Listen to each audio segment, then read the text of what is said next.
तो fourth and fifth में भी देखिए पैटर्न थोड़ा सा चेंज किया है और हम देखेंगे इसमें हमसे पूछा क्या, देखिए कह रहे हैं विच टर्म का मतलब कौन सा, यानी n की वैल्यू पूछी है। Which terms of AP this is 78। आपसे पूछ रहा है कि कौन सा टर्म जो है 78 होगा, इसका मतलब पूछा है n की वैल्यू पूछी है। तो पहले हम देखिए एपी लिखे हैं, यहां पर समझना है आपको। एपी जब दे रखी है, एपी क्या है 3, 8, 13, 18 डैट डैट डैश, और 78 क्या है, ये आपकी क्या है ए एन की वैल्यू है, ए एन की वैल्यू है। ए एन इक्वल किसके हैं 78 के। बहुत ध्यान समझिएगा, ए की वैल्यू कितनी है यहां पर 3 है। कॉमन डिफरेंस कितना है, डी कितना है बेटा 8 - 3, 8 में से 3 गया 5। कॉमन डिफरेंस आपके पास है, ए आपके पास है, ए एन आपके पास है, आपको चाहिए सिर्फ और सिर्फ एन। और एन निकालने के लिए जल्दी से फॉर्मूला लगाओ, ए एन इक्वल होगा किसके 78, नॉट 78, किससे करें,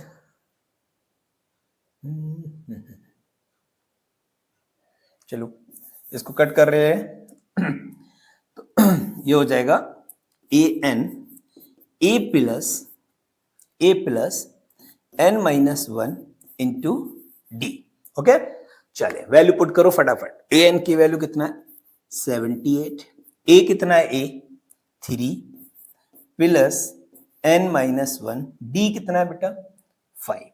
समझ में आ गया, यहां तक कोई दिक्कत, किसी को कोई दिक्कत नहीं होनी। 78, ये 3 इधर ले आओ, माइनस का 3 हो गया, इक्वल में क्या चल रहा है 5n माइनस का 5।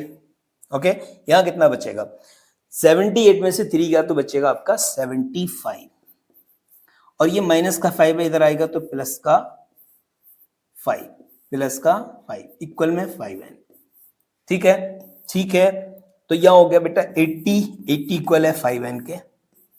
अगर मुझे 5n में n की वैल्यू चाहिए तो होगी 80, n निकालना है तो 80/5, 5 से डिवाइड करो 16। इसका मतलब यह है कि अगर हम इस एपी में आगे कितना टोटल कितने टर्म्स लें n 16, कितने लें n 16 टर्म्स अगर हम लेते हैं तब जाके हमारा जो 16th वाला जो टर्म्स होगा वो कितना होगा 78 होगा। यही पूछा आपसे, n की वैल्यू पूछी है, आंसर आपका आ चुका है। आई होप कि इसमें भी वही फॉर्मूला लगा है, कुछ भी डिफरेंट नहीं है, कंफ्यूज बिल्कुल नहीं होना है, कॉन्सेप्ट पे काम करना है। विच टर्म पूछा है, इसका मतलब n की वैल्यू पूछी है, और an की वैल्यू गिवन है, a आपने इसमें से निकाल लिया और d आपने यहां से माइनस करके फाइंड आउट कर लिया, क्योंकि d जब AP है तो कॉमन डिफरेंस सेम होना है, तो आपको बहुत इधर उधर बार बार घटाने की जरूरत नहीं है, एक ही बार सब्ट्रैक्ट करेंगे आपको वैल्यू मिल जाएगी। क्लियर है, तो अगले पे मूव करते हैं। चलिए, इसका जो फिफ्थ पार्ट है उसमें क्या पूछा है, चलिए उसमें 2 क्वेश्चन हैं और एक मैं करूंगा, एक आप करेंगे। मैं इसमें से इसका सेकंड वाला करता हूं, चलिए ये आप खुद कर लीजिएगा। Find the number of term, इसमें भी बेटा n पूछ रहा है, बहुत ध्यान समझिएगा, इसमें भी आपसे n की वैल्यू पूछी है, और क्या पूछ रहा है एपी दे रखा है। अब एपी जब दे रखा है, पहले तो इसको एपी को लिखो, समझ में आ जाएगा। आप एपी क्या देखिएगा 18, 15 होल जा 1/2, 13 डेड डेड डैश माइनस 47। मतलब समझ में आया। इस एपी का एक लास्ट वाला जो टर्म्स यहां पर दे रखा है वो -47 दे रखा है। आपको बताना है कि इसके अंदर कितने टर्म्स हों कि ये 47 तक पहुंचे। तो इसके बीच में और भी टर्म्स होंगे, तो 1 2 3 4 5 7 6 8 9 10 कितने होंगे वो हमें निकालना है।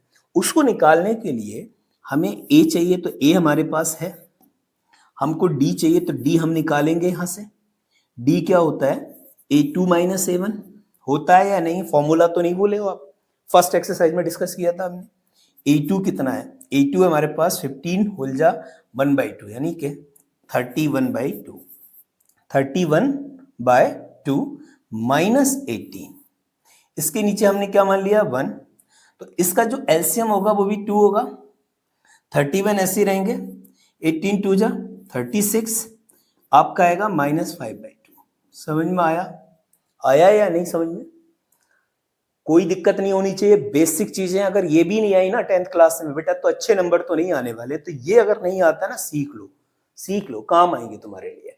तो डी निकल गया, ए निकल गया, एन निकालना है, फॉर्मूला लगा दो। और हमें देखिए ए एन की वैल्यू भी दे रखी है बेटा, ये तो ए एन कितना दे रखा है -47, इसमें ए एन कितना दे रखा है 205। तो चलिए फॉर्मूला लगाओ फटाफट, A N equal A plus N -1 into D. A N कितना है -47, ए कितना है 18 प्लस एन -1 इंटू डी -5/2। यहां तक तो कोई दिक्कत नहीं हुई होगी। अब देखो ये 18 प्लस है, इधर लेके आओ, माइनस हो गया नहीं, माइनस हो गया या नहीं हो गया, ठीक है। एन इसकी मल्टीप्लाई एन से करेंगे तो एन -5/2 मैंने मल्टीप्लाई कर दी, इसकी मल्टीप्लाई 1 से करेंगे माइनस प्लस 5/2, ठीक है। यहां चेक करो 8 प्लस 7 15 का 5, 4 प्लस 1 5 और 1 कितना हो गया 6, तो माइनस का 65 आ गया, माइनस का 65। यहां कितना होगा माइनस का 5/2 एन हुआ, यह कितना है प्लस का 5/2, ठीक है। इस 5/2 को अगेन इधर लेके आना है बेटा, अगेन क्योंकि हम सॉल्व कर रहे हैं। तो ये हो जाएगा -65 अपॉन में 1, ये माइनस का 5/2। यहां पर जब हम एलसीएम लेंगे तो 2 ही आएगा एलसीएम, और 2 एलसीएम आएगा तो यहां हो जाएंगे 65 2 जा कितना होगा 130, 130 और यह कितना हो गया 5, इक्वल में क्या चल रहा है -5/2 एन। बहुत ध्यान समझिएगा, इस 2 से ये 2 कैंसिल, इस 2 से ये 2 कैंसिल, इक्वल में है, दोनों मल्टीपल में भी है तो कैंसिल हो गया। अब देखो यहां कितना बचा है माइनस का 35, दोनों जुड़ गए ना, और यहां कितना चल रहा है इक्वल में माइनस का 5 है, इस माइनस से ये माइनस भी कैंसिल, एन की वैल्यू 135/5 आ गई, 5 से इससे कैंसिल हो जाएगा, 5 2 जा 10, 5 7 जा 20 35, तो n की वैल्यू क्या हो गई 27 हो गई। बात समझ में आ गई?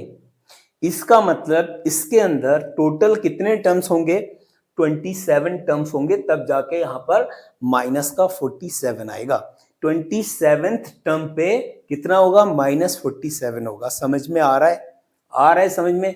तो ये क्वेश्चन खुद कर लेना बेटा, ओके खुद कर लेना, इंपॉर्टेंट क्वेश्चन है।